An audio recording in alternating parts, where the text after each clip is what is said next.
देखिए आपने क्या मांगा, इसके कुछ वीडियोस मैंने देखे हैं। वाह। आप लोगों से कह रहे हैं कि आपके पास जितना चाहे दान दे दो, अपना मकान दे दो, फ्लैट दे दो, बंगला दे दो, घोड़ा दे दो, गाड़ी दे दो, सोना चांदी, बैंक एफडी, मंगलसूत्र, अंगूठी, लुगाई लड़का छोड़ के सब मुझे दे दो। ये हमारा डिस्क्लेमर रहता है दरबार के पहले का। लोगों को जो भावनाएं रहती हैं कि गुरु परंपरा के लोग और साधु लोग दरबार इसलिए लगाते हैं, भगवान को इसलिए रखते हैं कि ये कमाई का जरिया बनाते हैं। और हमने अपने दरबार में बैनर लगा करके, वो माइक पर ठोक करके बोलते हैं कि यहाँ किसी भी प्रकार का शुल्क, फीस, दक्षिणा नहीं लगता। पर अगर तुम शिष्य मानते हो अपने आप को और हम गुरु हैं, तो गुरु परंपरा के नाते अगर कुछ भी तुम दे दो, अगर आप भी इंडिया टीवी का ये हाउस हमारे नाम करें, हमें कोई दिक्कत, हमें कोई दिक्कत। और लेते भी हैं, लेना बुरा नहीं है, उपयोगिता बुरी है। लेकर के उसका सदुपयोग करते या दुरुपयोग करते। हम लेते हैं, कोई अगर देता है तो स्वीकार करते गुरु के नाते। हम उस परंपरा से हैं जहां अंगूठा तक दान गुरु को दे दिया जाता है, हम भी लेते हैं। कितना कितना कमा लेते हैं? हमारी तो कोई फिक्स कमाई नहीं है, क्योंकि हमारी कोई कंपनी या बिजनेस नहीं है। कोई चढ़ा जाता है, हमारे पास करोड़ों सनातनियों का प्यार, लाखों करोड़ों लोगों की दुआएं, हजारों संतों का आशीर्वाद, इतनी कोई हमारी हिसाब कमाई किताब तो रखता होगा ना कि कितना पैसा आया। जितने सनातनी उतनी कमाई, हिसाब आप लगाओ।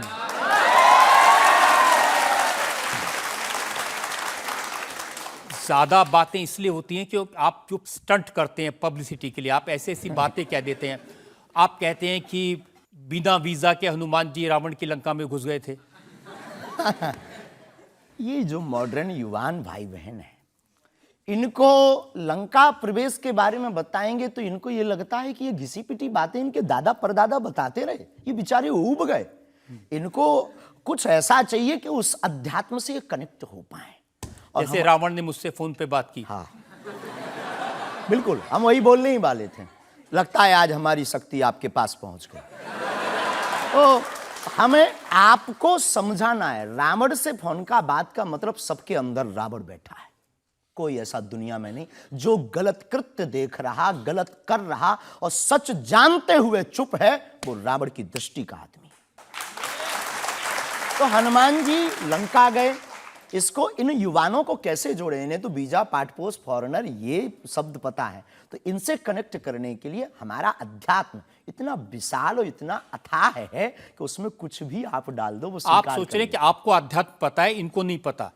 इस देश की जनता को आपसे ज्यादा अध्यात्म पता है। ऐसा हमने नहीं कहा। हाँ। हमें अपने हिसाब का पता है, उन्हें अपने हिसाब का। वो अपने में श्रेष्ठ हैं, हम अपने में अब जो कोशिश कर रहे हैं विद्यार्थी। हमने ऐसा कभी नहीं कहा कि हम श्रेष्ठ हैं, और ये आरोप हमें नहीं लगता कि ठीक है। आपका ये कहना कि मेरे पास एक गधा है जिसमें वाईफाई है और वो प्लेन में भी वाईफाई चलता है, ये मजाक की बातें नहीं है।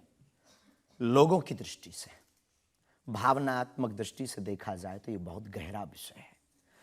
मजाक की दृष्टि से अगर कोई देखेगा तो देखो, जाकी रही भावना जैसी प्रभु मूलत देखी तिन तैसी। भगवान की कोई लीला को सिर्फ रास लीला को उठाते हैं, लेकिन हम तो महाभारत भी उठाते हैं। तो अपनी अपनी दृष्टि है, हम ये मजाक में नहीं कहते। हम उनको बताना चाहते हैं कि हमारे देवी देवताओं से जो हमारे इष्ट की परंपरा की जो निशानी है वो अगर नज़दीक रहे, गुरु की निशानी अगर नज़दीक रहे, माता पिता की बातों की निशानी नज़दीक रहे, तो बेटा कभी गलती नहीं करेगा, वो चार चांद लगाता रहेगा। शास्त्री जी, इसको कहते हैं आप अंधों के शहर में आईना बेचने की कोशिश कर रहे हैं। ऐसा हमारा भाव नहीं है, अपितु हमारा भाव ये है कि उस केवल वाईफाई को हम बताते नहीं, उसकी महिमा भी बताते हैं, और दरबार में आने वाले लोगों को उसकी महिमा का अनुभव भी कराते हैं। तो फिर वो जो बात मजाक की है ना, वो फिर अध्यात्म, आस्था, ईश्वर से जुड़ करके नास्तिक भी आस्तिक बन जाता है। देखिए, आपको भोले भाले लोगों को बताना चाहिए कि भाई ये मैं मजाक में कह रहा हूँ, विनोद हम कहते हैं, और ये मैं असल में बहुत बार बोलते हैं विनोद हम कर रहे हैं, हम बहुत बार बोलते हैं। अब कोई हमारे विनोद को सीरियस ले ले तो वो उसका निजी अनुभव है।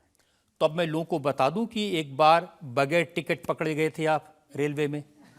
हाँ, ये तो बताना चाहिए। बिल्कुल पकड़े गए थे, लेकिन ये भी बताइए कि हम टीटी से ही 1100 रुपया लेकर आए थे।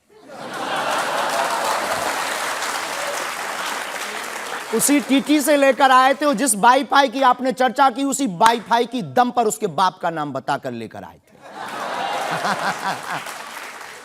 इसी तरह की बातें कह के ऐसे दिखाते हैं जैसे चमत्कार कर दिया, जैसे मेरे ऊपर हनुमान जी की बहुत कृपा हो गई, मैं भविष्यवक्ता हूं, और फिर जो भोले भाले लोग हैं वो प्रभावित हो जाते हैं। हमने कभी एक नहीं दावा किया कि हम चमत्कारी हैं। आज भी आपकी अदालत में हम कहते हैं कि हम कोई चमत्कारी नहीं है, हम कोई ईश्वर नहीं है, हम कोई महात्मा नहीं है, हम एक आम इंसान हैं। लेकिन हमारी अपने इष्ट के प्रति आस्था, ऋषि परंपरा के प्रति आस्था है, जो महर्षि वाल्मीकि से पत्र दरबार की महिमा चली है, उस महिमा का हम अनुकरण करते हैं, और उस आस्था में उलझनों में का रास्ता मिल जाता है तो उसे आप चाहे चमत्कार मानिए, अथवा फिर आप अपनी बुद्धि से जो जिसने जो जाना वो हमें माना।